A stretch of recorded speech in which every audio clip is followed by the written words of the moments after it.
Coucou les vilains! Coucou les vilaines!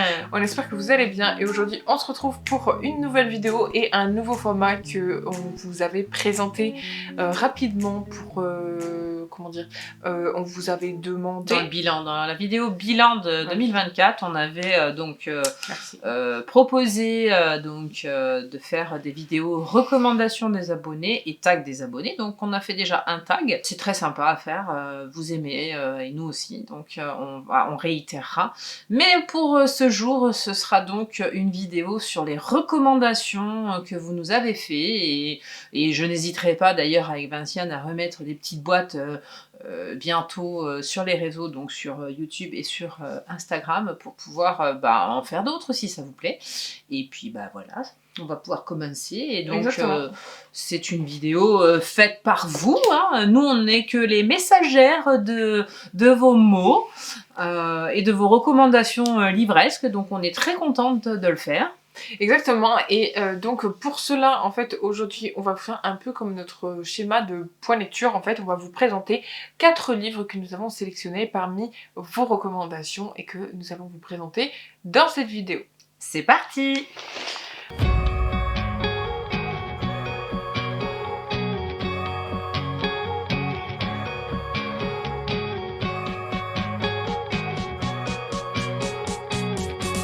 Et donc pour cette première recommandation, on va vous parler de celle de Luna qui nous a recommandé un livre qui parle d'aventure, d'amour et de rebondissement.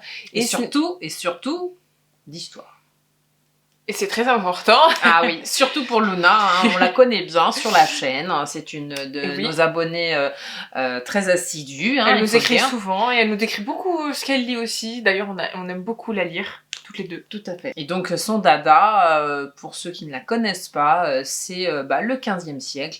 Et donc forcément sa recommandation est basée sur un roman et notamment une saga historique qui date sur le thème, c'est le 15e siècle. Et donc la saga, puisqu'en fait elle nous a carrément décrit un peu la saga, donc on va vous présenter surtout le premier tome, puisque comme ça on vous spoil pas et nous aussi. Du coup de la saga La Florentine de Juliette Benzoni aux éditions Pocket. Donc c'est une saga qui se présente en 4 tomes, hein, que vous ayez les originaux, vous savez, en hardback, parce qu'à l'époque on avait le droit au hardback pas trop cher.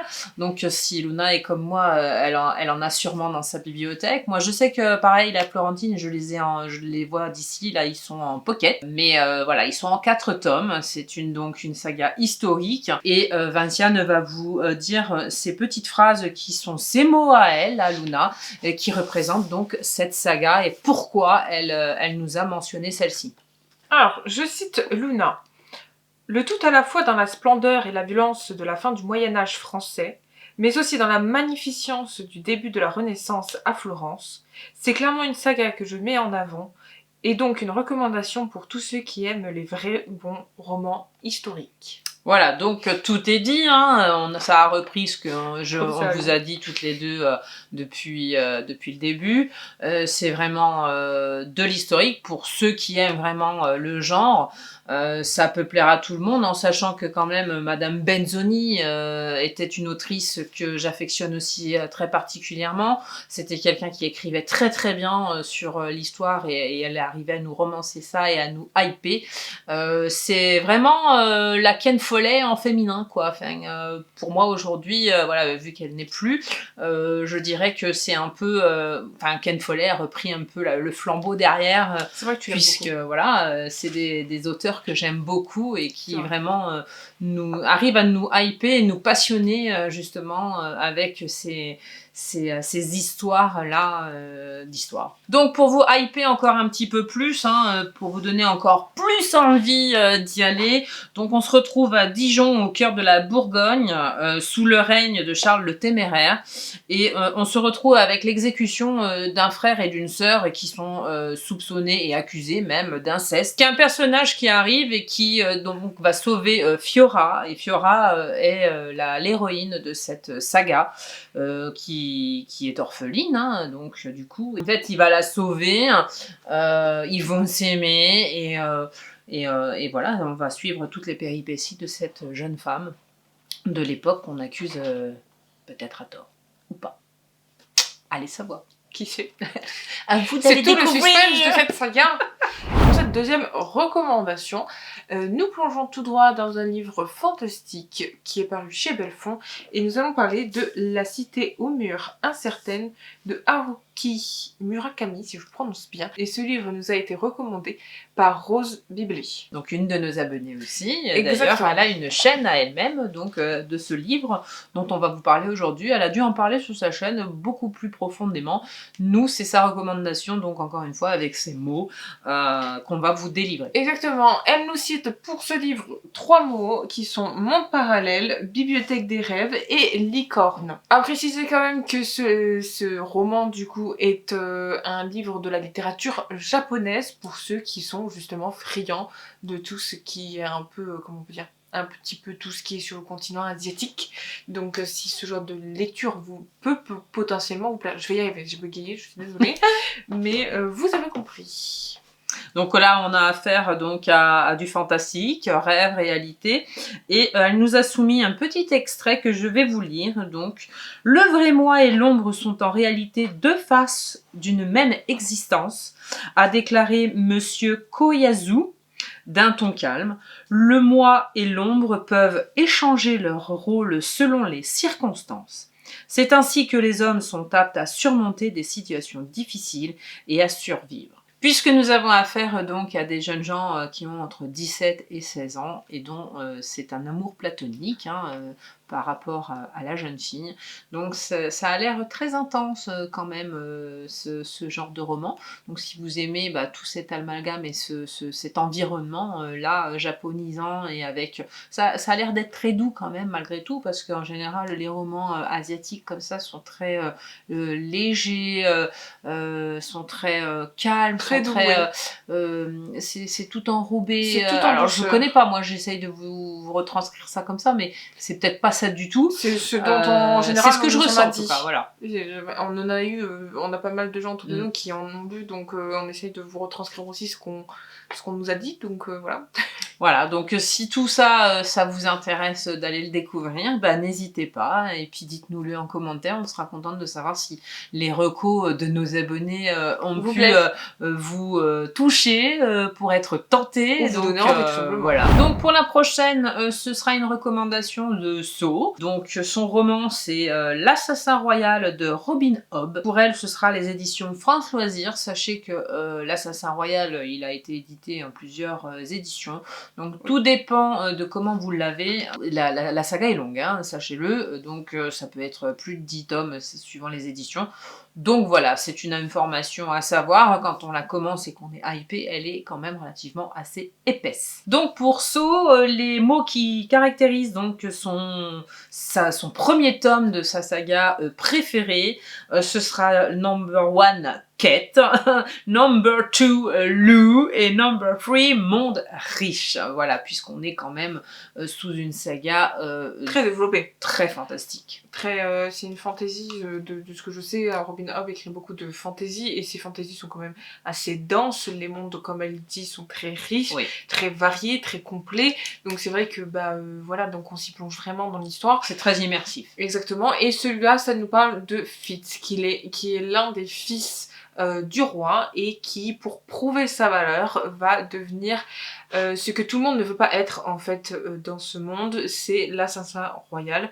Donc forcément, qui dit assassin royal dit meurtre, dit sang, etc.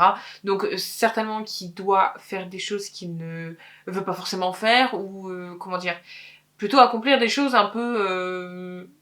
j'allais dire sanglante, voilà, et donc je pense qu'on va suivre justement tout ça pour qu'il se fasse accepter certainement de son père comme ses autres frères, et du coup on va suivre son épopée tout au long des tomes, parce qu'il y en a quand même beaucoup. Ça, il y en a beaucoup, et puis ça reste quand même une saga donc à thème médiéval, fantastique, c'est ça, c'est très fantasy, pas fantastique. Fantasy, voilà. C'est les deux, mais voilà, c'est la fantasy. Voilà, donc si vous aimez ce genre, n'hésitez pas, parce que c'est vraiment une très très belle saga aussi, ça.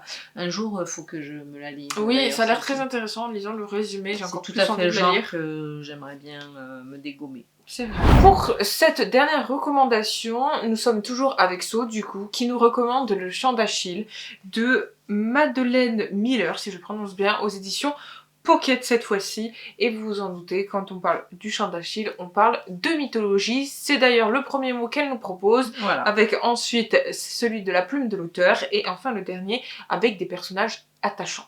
Voilà, donc on sait que le Chant d'Achille de Madeleine Miller est consacré donc à l'histoire de Patrocle et d'Achille. Hein, donc on est sous le règne d'Agamemnon. Agamemnon qui à un moment donné, donc on relate un peu leur vie dans ce roman, leur vie à tous les deux, hein, à Patrocle et à Achille. Donc ils vivent ensemble, ils grandissent ensemble, ils vont combattre ensemble, sans tout vous dévoiler de toute façon de l'histoire pour certains qui la connaissent comme nous ici, ils vont s'aimer très très fort, c'est un amour puissant, c'est un amour raconté dans le Chant d'Achille, c'est aussi le fait qu'ils vont partir donc pour la guerre de Troie, puisque la guerre de Troie est abordée vu que c'est de toute façon la fin d'Achille donc dans cet épisode-là.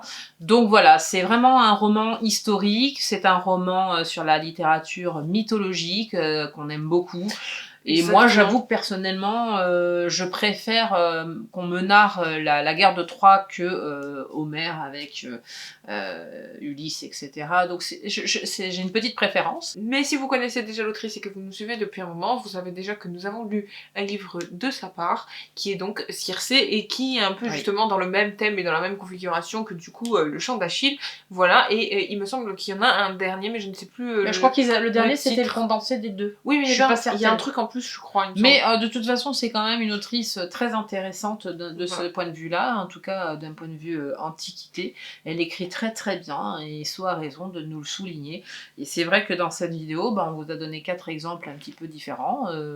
Ça change et c'est vraiment avec leur Vous avez plusieurs thèmes différents. Donc pour récap, on a l'historique, la mythologie, la fantaisie et le fantastique, mais plus tiré vers la littérature japonaise, qui peut être très intéressant et qui donne un autre point de vue du monde. Exactement, un petit peu de pas de chaque, pas mal d'historique quand même dans cette vidéo. Mais avec des auteurs des différents continents, je veux dire. Voilà, c'est très sympa, c'est très varié. Très français, très américain, très japonais. Voilà. En tout cas, cette vidéo est maintenant terminée, on espère qu'elle vous aura plu. Si vous voulez aussi passer dans notre vidéo pour la prochaine recommandation, n'hésitez pas sous cette vidéo à nous donner vos propres recommandations de livres, avec pareil, 3 mots, un résumé, plutôt ce que vous avez pensé, voire 3 phrases de votre choix qui vous imprègne du roman que vous avez envie de nous partager et de partager avec nos autres abonnés. Et vous serez nous, dans la prochaine vidéo, du coup, des recommandations. Exactement. On parle toutes les deux en même temps. Oui, on est synchro. Bonne chance pour nous comprendre. Mais c'est l'habitude. Mais en tout cas, n'hésitez pas à nous laisser un commentaire avec votre recommandation ou vos recommandations si vous voulez nous en donner plein, il n'y a pas de souci. On les prend toutes de toute façon et on les présentera toutes en vidéo. Voilà. N'hésitez pas à nous suivre sur tous nos réseaux sociaux. Vous retrouverez la liste des livres de cette vidéo dans la barre d'infos. En tout cas, n'oubliez pas de liker, de commenter, de partager et surtout d'activer la cloche à notre chaîne YouTube et activer la cloche. On se retrouve la semaine prochaine pour une nouvelle vidéo. On vous fait plein de bisous, portez-vous bien, prenez soin de vous, lisez bien. Oui, bye bye.